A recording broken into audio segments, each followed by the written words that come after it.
Hi, Katie. Hello, Lindsay. How are you? I'm good. How are you? Good, good. Hey, everybody. My name is Katy Loewen. I am a leadership and success coach. I'm super excited today because I get to spend time with my dear friend Lindsay, who is a kick-ass coach. So I'm going to spend 20 minutes with you today, Lindsay, if that's okay. And I'm going to dig deep and start asking you some cool questions. Is that okay? Yes, please. Awesome. Let's do this together. So, you guys, Lindsay is a mind mastery coach, completely dedicated to the abundant success of female entrepreneurs. I met Lindsay probably over a year ago. She's a fellow Canadian, and we just kind of hit it off, and we've become pretty good friends. We are all about empowering women and women helping women. And so she has got some good stuff to share. I want to share it with my community, and hopefully we can all glean and learn and get stretched a little bit.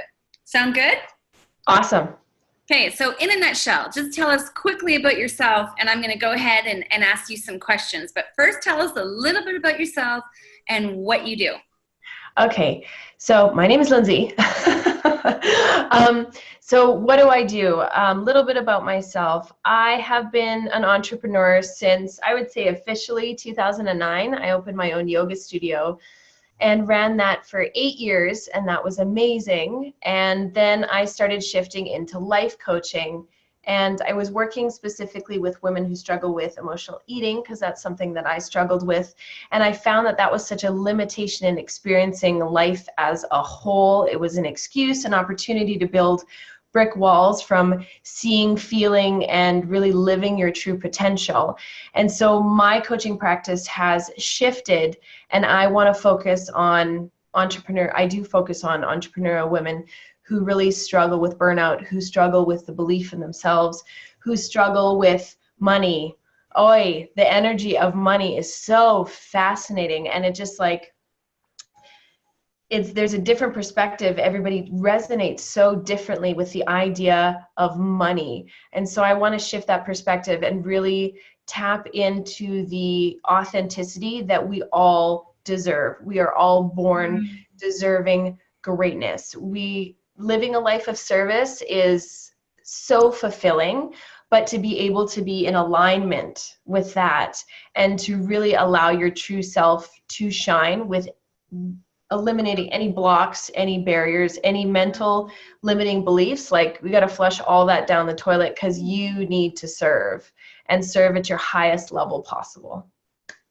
Oh my gosh. Okay, well, there is so much in there that I love, so many things that you said. Well, you know my story. The whole alignment thing is huge. And I think if we're not in alignment, I don't know, I almost feel like it's soul eroding. Like it chips away at us and chips away at us. And before you know it, we're in this desperately unhappy place. I mean, I've shared my story with you so many times, right? Where I had to leave what I thought was my dream job. I absolutely loved what I was doing, loved the people that I was working with and the people I was leading. But I was no longer in alignment with the leadership. And so I had to leave, and it was probably one of the toughest decisions of my life, and also heartbreaking, because I was making money. I thought I was there for life, and it truly did break my heart. But once you get into that alignment, like you've talked about, and you feel that you're a little bit more purpose driven, I don't know, the money just maybe sometimes will flow. Why do you think women have such a problem with money? Why do you think that is? We don't feel like we deserve. We don't feel worthy. I mean, there's such a history of all of that. We're not, I just had Wayne in my head, Wayne and Garth, we're not worthy. We're not worthy. And I don't know. It feels like it started many, many, many moons ago, and it's like almost genetically imprinted into us or conditioned into us, not on purpose, but I really feel like It's not just with money. It's like how you do one thing is how you do everything. If you feel unworthy of love, of connection, of taking time for yourself, and then that unworthiness inevitably leaks to receiving abundance, because it's all connected. It's all same, you know? Right. Yeah. So not feeling good enough. So there's two components there. There's not feeling worthy, and then there's also not feeling good enough. So maybe that whole imposter syndrome, or, you know, we just feel like, well, we don't got what it takes. You know, we don't got what it takes to earn that kind of money, or to hold down that kind of job, or launch that kind of company. Right? Totally. I think, I know, I mean, things are different now. And the online space is such a wonderful place to be able to practice worthiness. You know, I like working with consultants and coaches, and the best place to start and advertise your business, especially for free, is through Facebook and Instagram, Snapchat and Twitter, all those wonderful spaces. And so it's a matter of flexing my worthiness, deservingness, I can do this muscle by just showing up. And that's one of the things that we taught at yoga all the time, is all you have to do is show up. That's all you have to do is show up. And if you have a video or have a post that's horrible, you can delete it. You can delete it and try again, sister. Yeah. You know, it's just a matter of baby steps, little by little. Those little tiny incremental changes that you make monumental shifts over time. But it's a matter of honoring where you're at now. If you're feeling unworthy right in this moment, we got to give some love to that, give some support to that, and give an action step based on where you are right now. For me to say to somebody who feels completely unworthy but really wants to live a life of service, really wants to help people, I can't say you need to do 30 days of live Facebook videos and just add value to people's lives. They would turtle and instantly think like it's this way or the highway. No. There's got to be the baby steps. We gotta strengthen the idea and the feeling and sensation of feeling worthy. And when we're open to that, then the abundance starts to flow to us naturally. That's just the way it goes. I love what you say about that. I love that you talk about showing up. Showing up is probably one of the toughest things that we do, right? Absolutely. Or one of the toughest things to do. So I love that. I love that you talk about showing up. And I love that you talk about quieting that inner scared shitless voice, right? Like so retraining our inner thoughts, our inner language, right? That's cool. That's totally cool. And knowing in reality that we are born with everything. In this moment, we have all the answers. And the fact that our ego self, meaning our insecure self or apathetic self, our guilty self or non-worthing self, that's when I say ego, that's what I mean, that the ego kind of builds momentum and strength in our lives and completely shrouds us from being able to take action. So it's really coming to terms with the idea that we're born with it, baby. We got it all, you know, and to constantly act from your strengths. So if there's something that you're terrified to do, for the love, don't do it. Because it's good to do something, obviously, that scares you a little bit every day, but deciding to serve others and build a business, that's scary enough. That's nice. We got that out of the way. Now let's focus on how we can utilize our strengths to facilitate the change that we want in others. Yeah. And this is something that I heard from Wayne Dyer. Sorry? You're speaking my language there, for sure. For sure. I was listening to some good old Wayne Dyer last night, and he was talking about that you focus on what you want. Do not give any attention to what you don't want, because anytime you give attention to anything, it strengthens and it builds momentum and it creates realities. And strength. If you have to wake up in the morning for 5 minutes to be like, my strengths are totally my hair, you know, whatever it is, it doesn't matter. but you have to focus on that. Otherwise, I love that. I love that. And it's cool what you're talking about, because I just finished up a 3-part series on creating your life's blueprint. And what you said about we are born with everything we need. It is there for you, baby. Take it, right?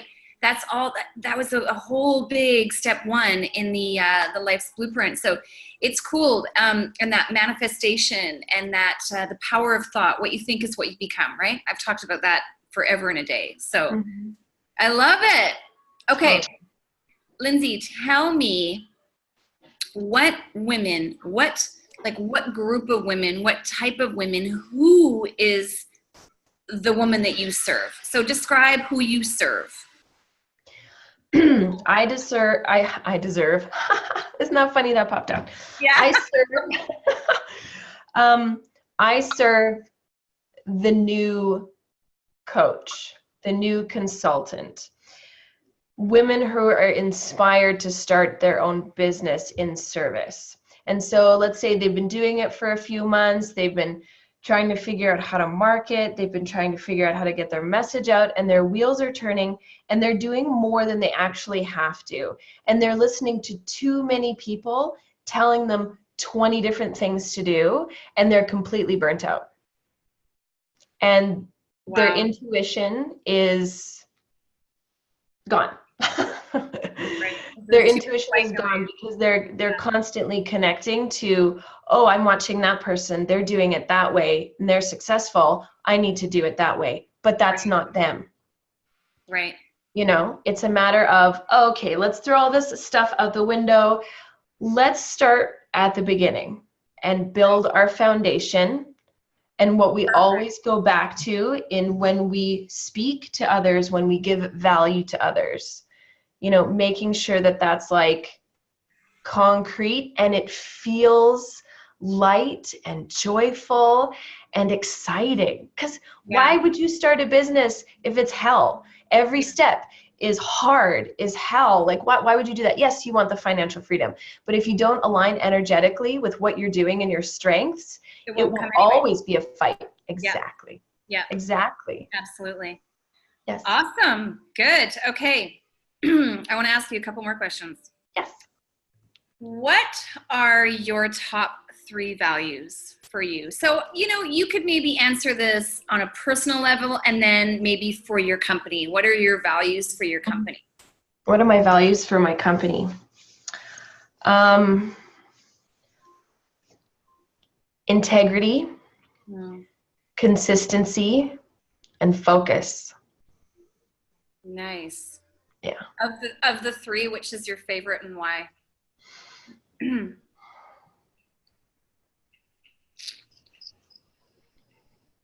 I would have to say focus, because I feel if I have focus, then in there lies consistency, and in there it has to be created from integrity, you know. But the focus is number 1, because I'm a squirrel kind of person. I'm a shiny object syndrome person, and I find that when I'm focused, magic happens, and I have to trust that in myself and constantly work on that in myself, and I inspire others to constantly work on that for themselves as well.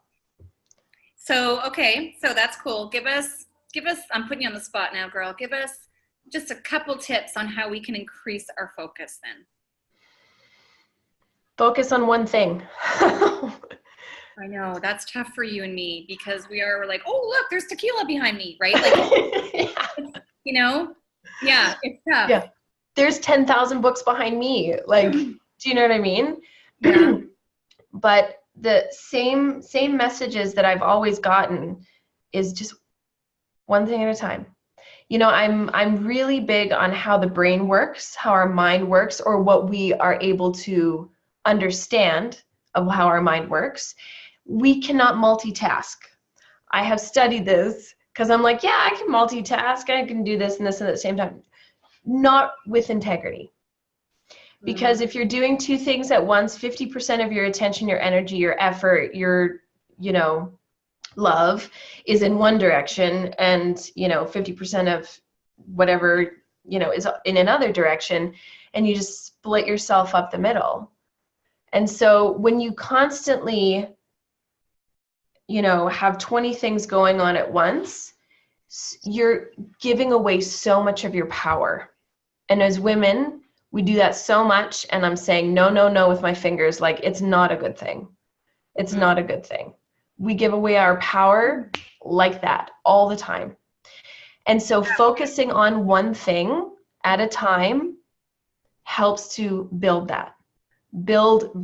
our power back to ourselves. Because when we accomplish that one task that we put 100% of our effort and energy into, we are so proud of that. We feel so accomplished at that 100% effort and energy into focusing on one thing.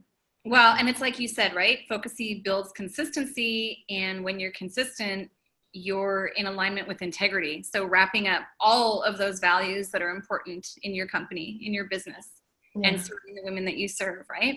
So that's cool. That's cool. Okay. Where do you see yourself in 5 years? Where do I see myself in 5 years? I love public speaking, like you. I love it. I love it. I love it. And I've been blessed where I've gotten to teach 500 people yoga at once. And it's just like, there's nothing greater. So that's what I'm working towards, is more public, like bigger events. I've done like small little retreats here and there, and I love doing that and teaching workshops at the retreats between eating delicious food and swimming in the ocean. But I like the big groups. So that's where I see myself in 5 years. Wow. Yeah. Okay. Well, we maybe should mark this down. What's the date? What is it? December 3rd. We should maybe mark this in our calendars and see where you're at in 5 years. And maybe I'll be on stage with you delivering some kick-ass message, and we'll do this together. Amazing. That would be amazing. Well, when two say it's done, right?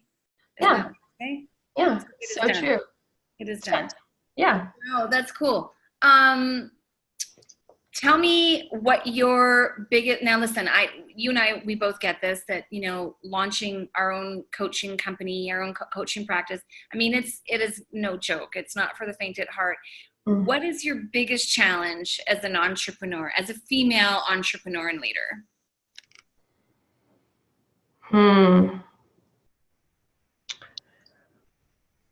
Being able to lead the masses, be a mom, be a wife, all in one package.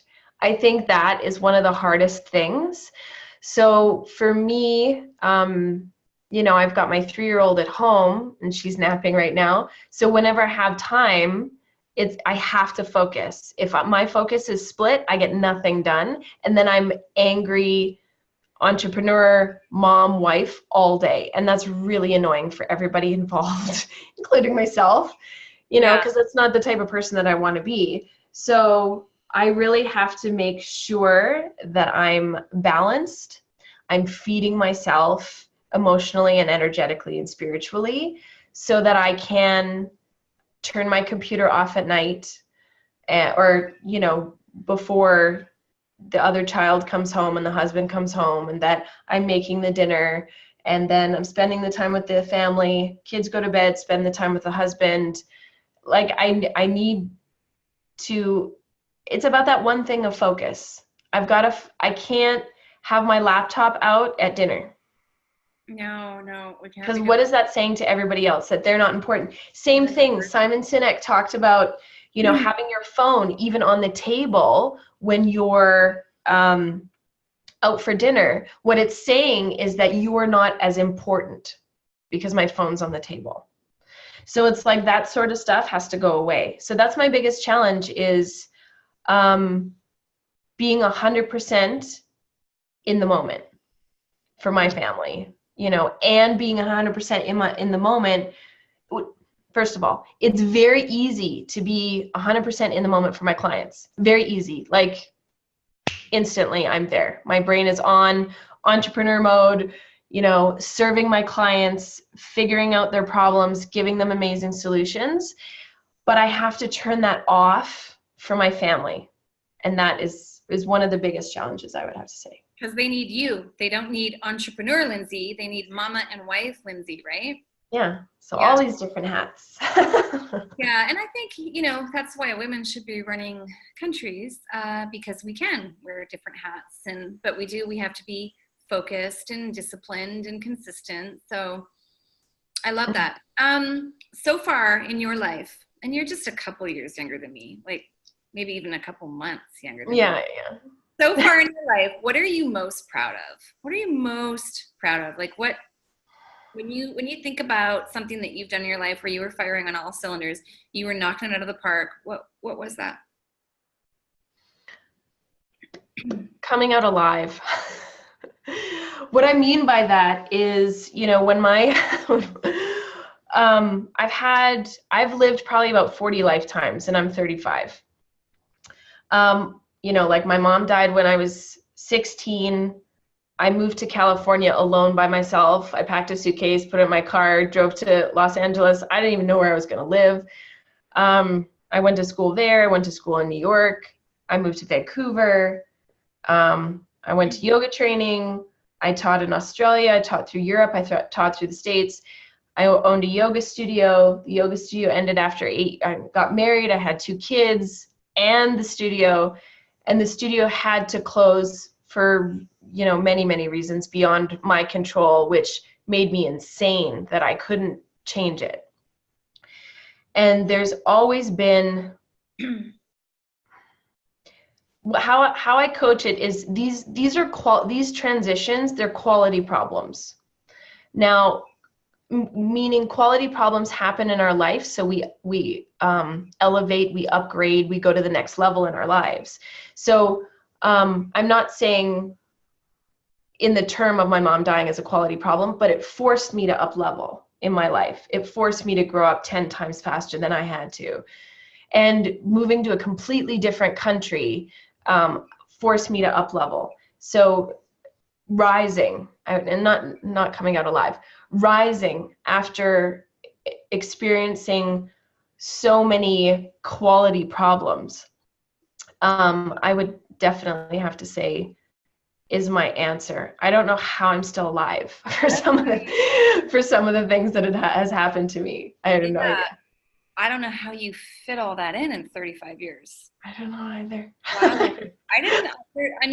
I know a lot, but I didn't know some of that stuff. So we'll have to crack a bottle of wine and talk about that one day. Yeah. That's amazing. So you're thriving, right? Yeah. Wow. Yeah. That's amazing. That's a lot of stuff. It's a lot. That's about half of it. Yeah. You should probably write a book one day. I am, actually. I know you are, you silly bugger. I know you are. I love that. I get the first copy. So speaking of books, behind you is, something that I love, because you and I share a love for books, and we both go to Chapters and go bananas and buy once. Yes. Currently, if you were to turn around and pick your favorite book off that bookshelf, what book is it and why? Oh, okay. Turning around. Well, I always go back to the same book, and I think I'll do that. Here, let me grab it. Share all your nuggets with us. Share. So this is my first self-help book that I ever read when I was in college, signed by the master himself. Oh, yes. And I actually got to teach him yoga, which was such an amazing experience. And I got to have like a proper conversation with him where, outside of like a huge event element. Yeah. And this book is something that I constantly go back to all the time, because it just reaffirms so many simple life lessons that we I don't want to say the word should, we could have been taught at a very young age that would have helped us in so many ways. And I don't know, I feel like Wayne Dyer's like, it's like my uncle or something, like a wise uncle. And yeah, I said to him, I said, your book, Real Magic, changed my life. And he's like, it changed mine too. And I'm like, oh, you're so humble. I want to pinch your cheeks. You're so sweet. Isn't that awesome? Sorry? That's awesome. I haven't read that book. Yeah? Oh, I haven't. Awesome. So I'm going to have to get that in the old Kindle and burn through it. Yeah, it's awesome. Yeah, I love it. And I've been turning back, like I've been studying a lot of strategy, business strategy, marketing strategies, psychological strategies, time management strategies, all these more tangibly productivity things. And now I've started to turn back into the energetic and the spiritual side, and it's such a beautiful balance between the two, and you cannot have one without the other. You know, you can have all the strategies until the cows come home, but if you don't have the belief, you just like throw the book out the window, because it doesn't work. It doesn't, as much as you try and force it. And that's another book, Power versus Force by David Hawkins, is like mind blower. I can't even get into it. It's intense. You can't even get into it. You're awesome. But it's all about the different levels of energy that we experience, and what it does to us, and what it does to our life. And yeah, it's awesome. Yeah. Oh, my girl. Well, listen, you are awe-inspiring. You are a wise soul, and I'm proud to call you my friend. If anyone out there wants to reach you, can you give us your digits? How do people reach you? Contact at lyndsaychollak.com. So LYNDSAYCHOLLAK. Or you can just join my free group, which is High Vibe Lady Boss. Super easy to remember. Love it. You got good stuff in that group. I know you do. Yeah. And I love to hang out in there and inspire, and you know, putting yourself out there is scary, even though I've put myself out there for years and years and years and years in front of lots and lots of people and lots of different ways. But still, getting online and doing live videos is kind of scary. And that's a place that I've established as a very safe place for all of us women entrepreneurs to be, to share, to grow, to be inspired, to share our trials and tribulations and lift each other up. Fantastic. Fantastic. And I love that you and I continue to lean on each other, and that we journey through this chapter together. So it's been a privilege talking with you today. Facebook, the whole world. I hope you watch this video and reach out to Lyndsay. She is a gem. So until next time, my friend. Bye.